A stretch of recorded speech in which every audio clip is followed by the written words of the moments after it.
देखिए green TV YouTube पर भी, बस सब्सक्राइब करें और बेल आइकन दबाएं। नमस्कार दोस्तों, स्वागत है आप सभी का किसान बुलेटिन में और मैं हूं आपके साथ पारुल यादव। आज के किसान बुलेटिन की बड़ी हेडलाइंस पर एक नजर डालेंगे, लेकिन उससे पहले एक नजर डालते हैं हमारी आज की खास ग्रीन टिप पर।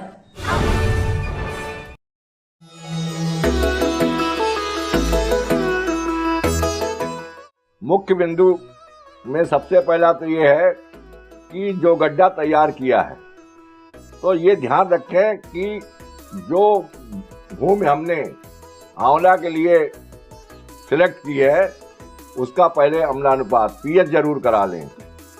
और यदि पीएच 7 से ऊपर यानी 9 तक अगर हम बढ़ जाता है, 9 से ऊपर तो किसी हालत में हमको उपज लेनी नहीं है।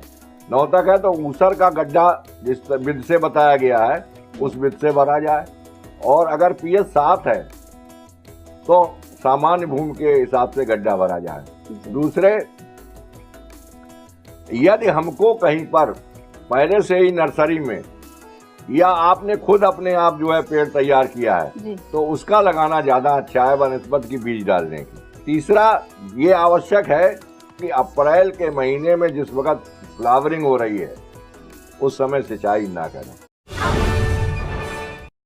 आपको हमारी आज की खास ग्रीन टिप कैसी लगी और आपका इस पर हमारे लिए क्या सुझाव है, हमें कमेंट बॉक्स में लिखकर जरूर बताएं। फिलहाल अब नजर डालते हैं किसान बुलेटिन में आज की बड़ी हेडलाइंस पर।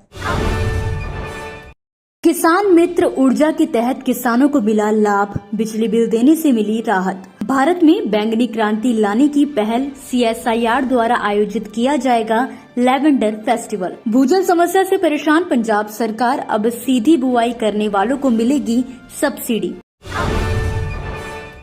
राजस्थान के सीएम अशोक गहलोत ने पिछले साल किसान मित्र ऊर्जा योजना की शुरुआत की थी, जिसके तहत XCEN के अधीन डिस्कॉम क्षेत्र के 13,099 लाख किसानों के बिजली बिल शून्य आए हैं।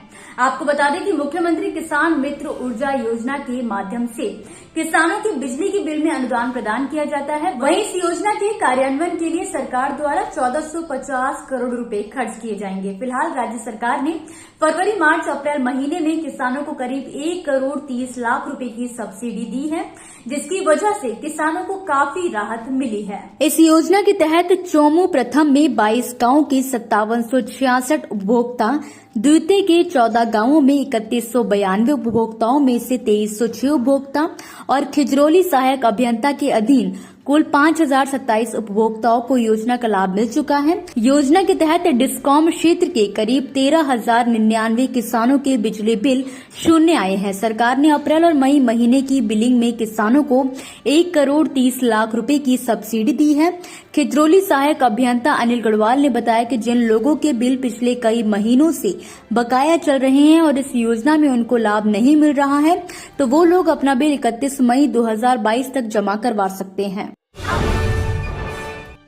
बैंगनी क्रांति में मिसाल कायम करने वाला डोडा जिला अब लैवेंडर फेस्टिवल का गवाह बनने जा रहा है।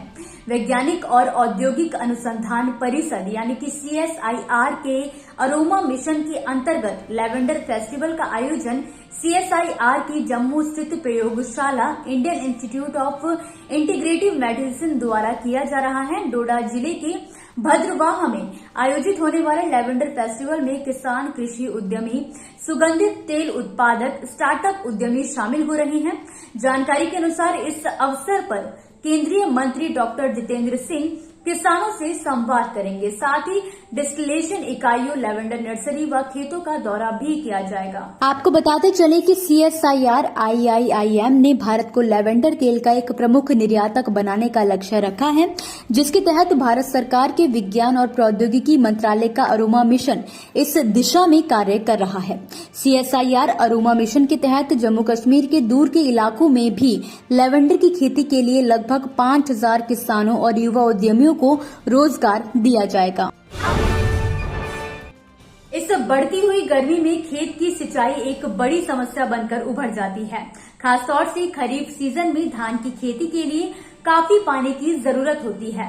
ऐसे में धान की खेती के दौरान पंजाब के कई जिलों में भूजल खत्म होने की कगार पर आ जाता है, जिसे लेकर इस बार पंजाब सरकार काफी गंभीर दिख रही है।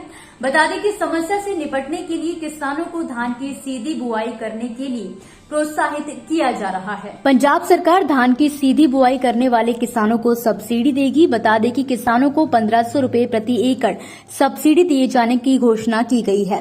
इस उद्देश्य के साथ ही पंजाब सरकार ने 450 करोड़ रुपए का फंड भी निर्धारित कर रखा है।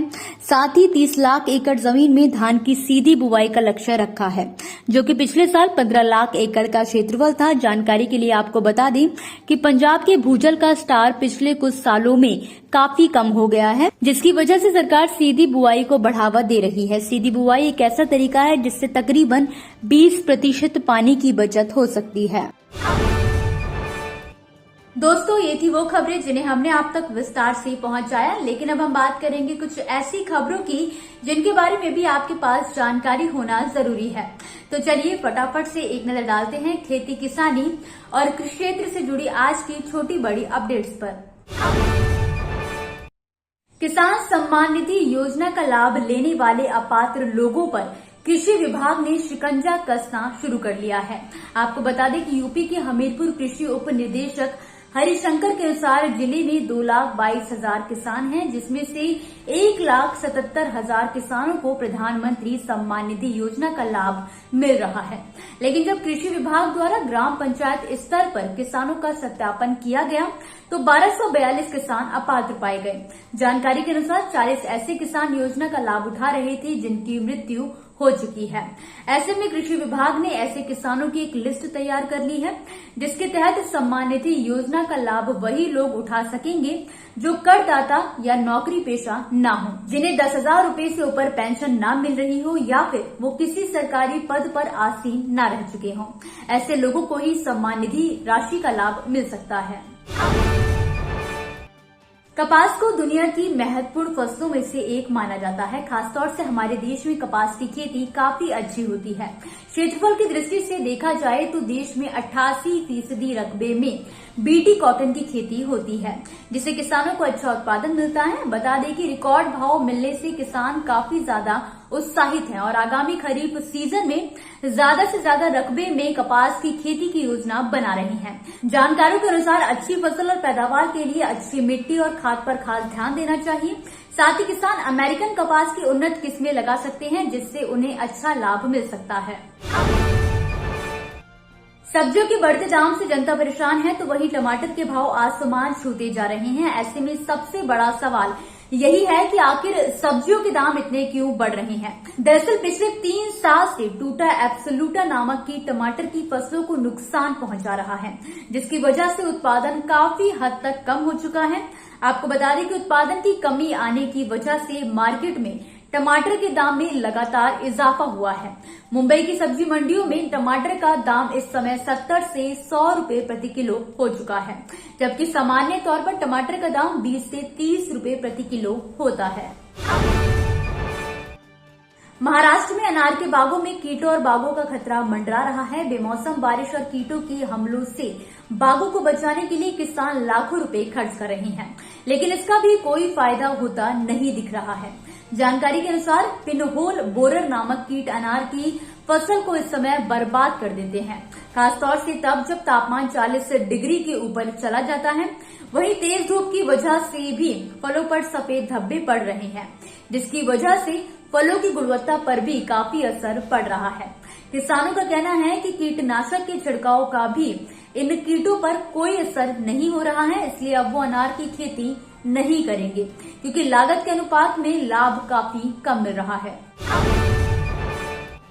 प्याज के दाम को लेकर अक्सर चर्चा होती ही रहती है, लेकिन इस बार प्याज अपने बढ़ते दाम नहीं बल्कि तेजी से घटते दाम की वजह से चर्चा में आ गया है। इन दिनों महाराष्ट्र की कई सब्जी मंडियों में प्याज सिर्फ 50 पैसे से लेकर 1 रुपए प्रति किलो तक बिक रहा है, जिसकी वजह से किसानों में काफी ज्यादा आक्रोश देखने को मिल रहा है।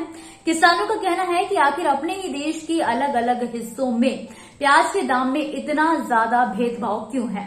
इस पर महाराष्ट्र प्याज उत्पादक संगठन के संस्थापक अध्यक्ष भारत दिघोले का कहना है कि सप्लाई चेन ठीक न होने की वजह से और ट्रांसपोर्टेशन का इंतजाम नहीं होने की वजह से उपभोक्ता और किसान दोनों को ही नुकसान उठाना पड़ता है। इसी के साथ आज के किसान बुलेटिन की बड़ी खबरों में फिलहाल के लिए बस इतना ही। आप मुझे दीजिए इजाजत और देखते रहिए ग्रीन टीवी। नमस्कार। देखिए ग्रीन टीवी यूट्यूब पर भी, बस सब्सक्राइब करें और बेल आइकन दबाएं।